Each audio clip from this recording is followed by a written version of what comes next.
नमस्कार मंडळी, मी शीतल आणि आमच्या चॅनलवर तुमचे मनापासून स्वागत आहे. योगी जैसा ज्ञानेश्वरी तैसाची दिसे भुवरी, मांदी आळी आत्मागिरी नाम जपे बैसले. अहिल्यानगर जिल्ह्यातील कर्जत तालुक्यातील श्री क्षेत्र मांदळी हे लाखो भाविकांचे श्रद्धास्थान आहे. येथे एक महान योगी तपस्वी बाल ब्रह्मचारी हे एक सिद्ध पुरुष असून हे ठिकाण त्यांचे गुरु लालगिरी स्वामींच्या तपोभूमीचे स्थान आहे. मांडळी या ठिकाणी शके 1166 साली पंचदशनाम जुना आखाडा काशीचे साधू महंत लालगिरी स्वामी यांनी संजीवनी समाधी घेतली. त्यांच्यानंतर अनेक गुरु शिष्य परंपरेतील साधकांनी या ठिकाणी समाध्या घेतल्या. आजच्या काळात ब्रह्मलीन महंत शंकरगिरी यांचे शिष्य आत्मारामगिरी गेली 25 वर्षे एकाच अवस्थेमध्ये योग साधना करत आहे. योग म्हणजे काय तर योग म्हणजे एक प्रकारचा यज्ञ आहे. ज्ञानेश्वर महाराज आपल्या ग्रंथात योग्याची लक्षणे सांगतात की ज्यांनी अहोरात्र हा योग यज्ञ करून मनाबरोबर अज्ञानाची आहुती गुरुपदेशाच्या मंत्राग्नी टाकली व हा योग यज्ञ केला, अशा या इंद्रादी देवाप्रित्यर्थ केलेल्या यज्ञाला दैवयज्ञ म्हणतात. आणि या दैवयज्ञात देह देववशात असल्यामुळे देहाचे पालन आपोआप होत असते. म्हणून तो व्यक्ती देह निर्वाहाची काळजी करत नाही. तो दैवयोगाने महायोगी होतो. ज्ञानेश्वर महाराजांनी सांगितल्याप्रमाणे त्या लक्षणारूप योगी धर्तीवर दिसत आहे. तो योगी म्हणजे नाम जपासाठी साधनेमध्ये निरंतर तल्लीन असणारे मांडळीचे आत्मागिरी बाबा. गेली 25 वर्षे एकाच अवस्थेत झोपलेल्या अवस्थेत आहेत. गेली 25 वर्षापासून असे झोपलेल्या अवस्थेत तप साधना करत आहेत. बाबांची तपश्चर्या इतकी खडतर आहे की त्यांच्या देहावर निसर्गातील स्थित्यंतराचा अजिबात परिणाम होत नाही. कदाचित बाबा दैवयज्ञ करत आहेत व त्यांच्या देहाचे पालन साक्षात सृष्टी निर्माता देवच करत आहे. बाबाजींनी मानवी देहाला शक्य होणार नाही अशा शारीरिक क्रिया केल्यामुळे त्यांच्यातील दिव्यत्वाची प्रचिती त्यांच्या भक्त मंडळींना आली आहे. असे म्हणतात की बाबा जर भजन गायला लागले तर 2-2 महिने न थांबत गात राहतात. जणू ते मानसिक रूपाने भगवत लीलेमध्ये प्रवेश करतात. अहिल्यानगर पासून साधारण 40 किलोमीटर अंतरावर कर्जत रस्त्यावर मांदळी हे गाव आहे. मांदळी ह्या नावातच किती गोडवा आहे. स्वतः भगवंताने या भूमीला पावन केले आहे. भक्तांसाठी बाबांचे खूप चमत्कार आहेत. कोणी पापी माणूस बाबांसमोरून जाऊ शकत नाही. आपल्या मनातील सर्व बाबांजींना कळते. भगवंतच तो, त्याला काय अशक्य. एक तत्वी ईश्वर नाम तया म्हणते आत्माराम, व्यापिले मांदी आळी ग्राम जगत कल्याणा. अशा या महान संतांचा आत्मागिरी बाबांचा जन्म 4 जुलै 1951 साली मध्य प्रदेशातील इंदोर या ठिकाणी झाला. वडील श्री तुकाराम गाडीलकर व आई हौसाबाई तुकाराम गाडीलकर यांच्या घरात एक तेजस्वी बालक जन्माला आले. तेव्हा घरच्या परिस्थितीमुळे त्यांचे आई वडील मध्य प्रदेशातील इंदोर मध्ये कामधंद्यासाठी होते. आत्मारामगिरी महाराजांचे वडील श्री तुकाराम गाडीलकर इंदोर मध्ये गादी गोदामात हमालीचे काम करायचे. त्यांना एकदा रेशीम काठची गरज लागली असता ते रेशीम मिल मधील मुकादम श्री गणपत गायकवाड मूळचे मांडवगणचे यांनी श्री शेळके यांची भेट घेण्यास सांगितले. भेटीनंतर ओळखीमुळे श्री गाडीलकर यांना रेशन कार्ड मिळाले. तेव्हापासून गाडीलकर व शेळके यांची मैत्री झाली. या दोघांनाही भजनाचा खूप छंद होता. या निमित्ताने त्यांचे जवळचे संबंध तयार झाले. या दोघांचे गुरु इंदोर मधील अयोध्या निवासी गंगाशरण महाराज होते. एकच गुरु असल्यामुळे त्यांच्या भेटीगाठी जास्त होऊ लागल्या.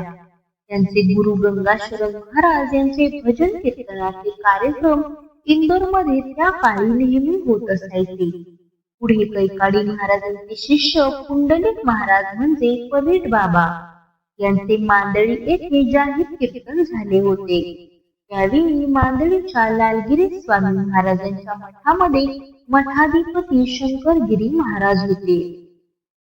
पुंडलिक महाराजांच्या कीर्तनाच्या कार्यक्रमानंतर शंकरगिरी बाबांनी सांगितले की मी आता वयोवृद्ध झालो आहे.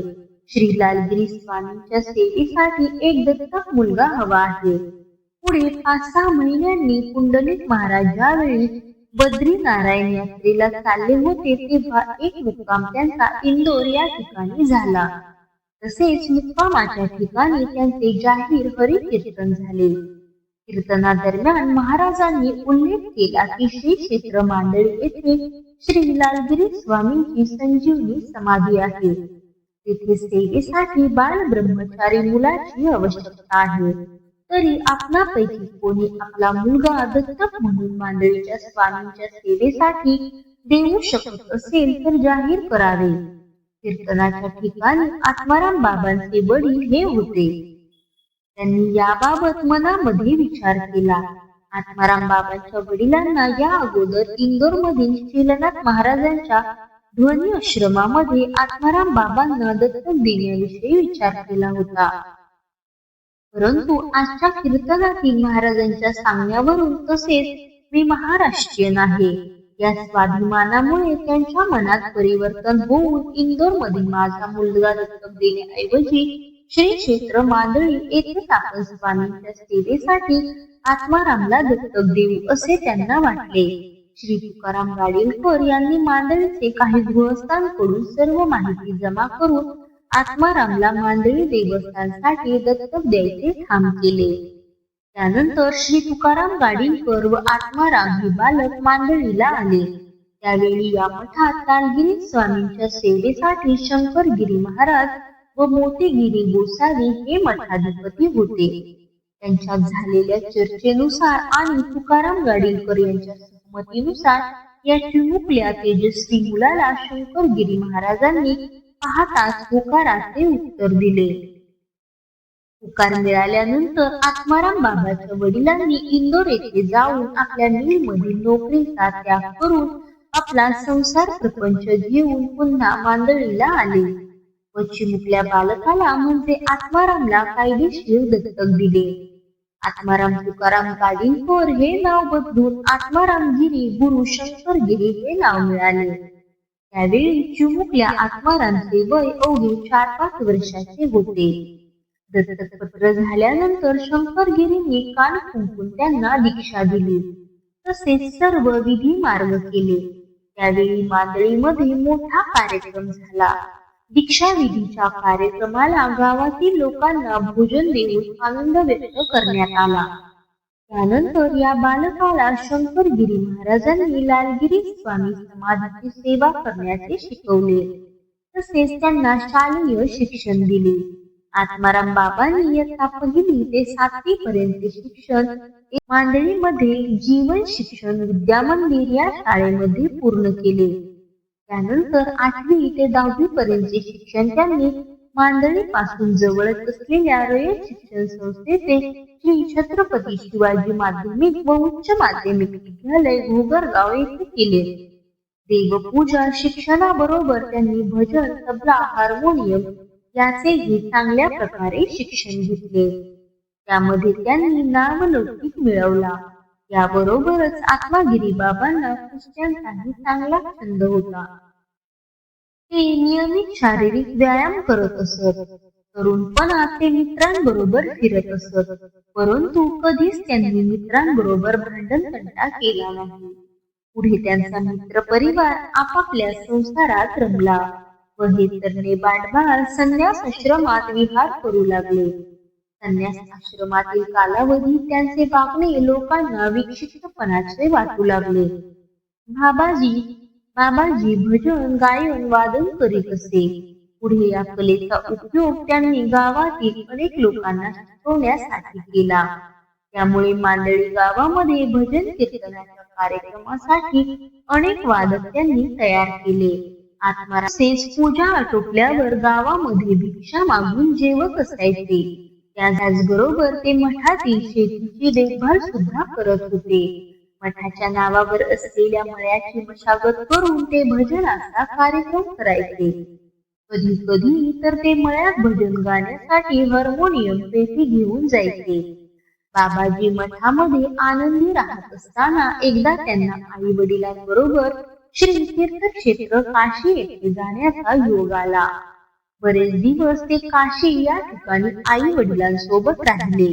परंतु त्यांच्या मनात स्वामीची भक्ती इतकी अतूट होती की ते आपल्या आई वडिलांना नेहमी मांडळीला चला असे म्हणायचे. श्री लालगिरी स्वामींचे मंदिर व मठाची वास्तू ही फार जुनी आहे. दगड मातीच्या या मंदिराचे शिखर सुद्धा दगडी काम केलेले आहे. मंदिरासमोर 150 ते 200 लाकडी घरांची सार्वजनिक इमारत होती. मठाच्या या वास्तूमध्ये एक भाग कचेरीचा होता.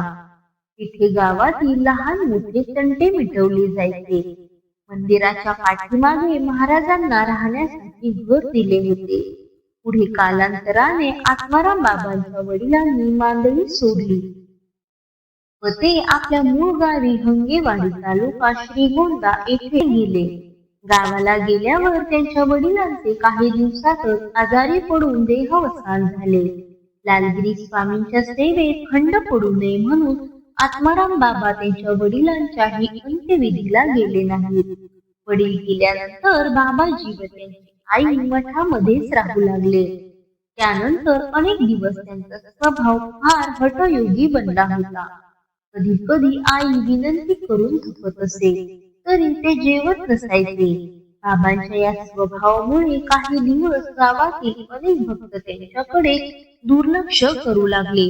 तसेच त्यांच्याकडे येत नसायचे. पुढे काही दिवसांनी त्यांची आई वयस्कर झाल्यामुळे त्यांची मठामध्ये प्राणज्योत मावली. ते दिवस पावसाळ्याचे होते. गावातील सर्वजणांनी त्यांच्या मातोश्रीचा अंत्यविधी उरकून टाकला. तरी बाबाजी आईच्या अंत्यविधीसाठी गेले नाहीत. सर्व लोक आईचा अंत्यविधी उरकून येईपर्यंत भर पावसात बाबाजी मठासमोर अगदी एकचित्त नजर लावून उभे होते.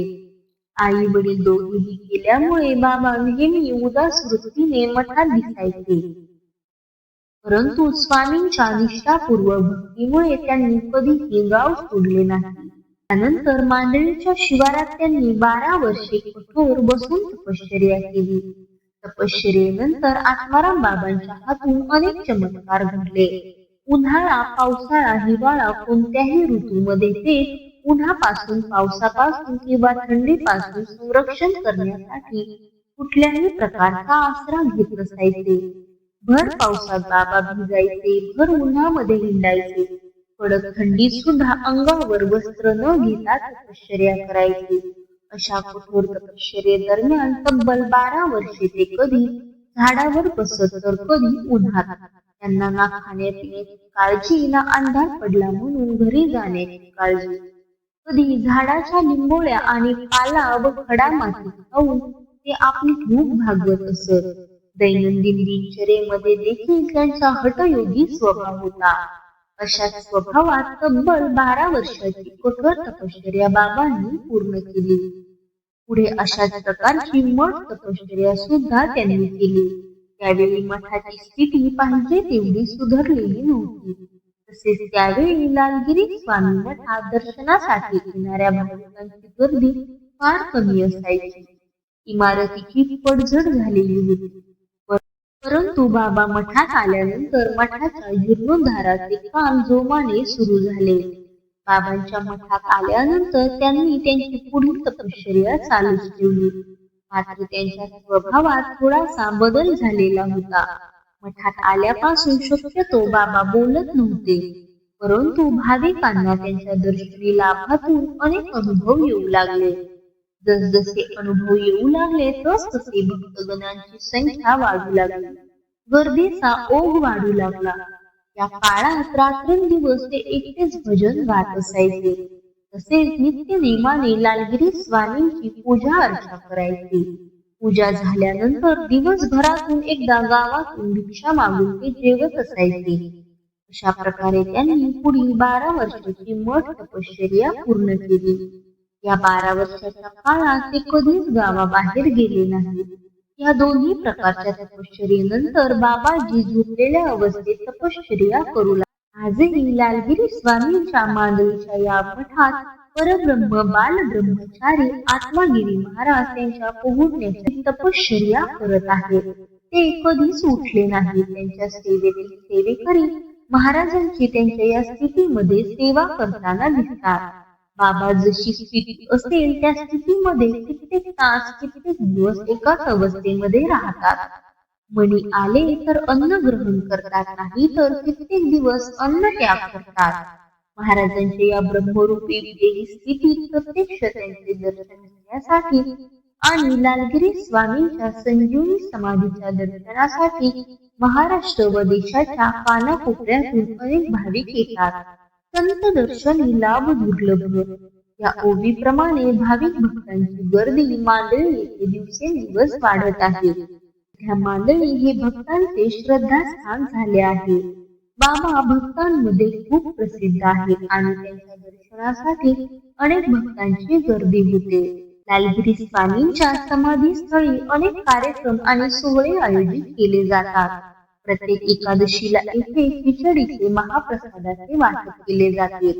आत्मगिरी बाबांच्या चमत्कारामुळे आणि सिद्धीमुळे त्यांची ख्याती दूरवर पसरली असून ते भक्तांसाठी एक जिवंत जागृत देवस्थान आहे. बाबांनी आशीर्वाद दिला तर माणसाला काही कमी पडत नाही. संसार तापाने दमलेल्या शिनलेल्यांची सावली आहेत बाबा. अनाथांची माऊली आहेत बाबा. साक्षात भगवंतच आहेत बाबा. मनुष्य जन्मात येऊन कोणाला देव पाहायचा असेल तर पुण्यवान पवित्र भूमीत मांदळी क्षेत्री जाऊन एकदा स्वतः. व्हिडिओ आवडला असेल तर एक लाईक सबस्क्राईब करा व जास्तीत जास्त लोकांपर्यंत शेअर करा व कमेंट मध्ये ओम नमो नारायण नक्की लिहा. धन्यवाद.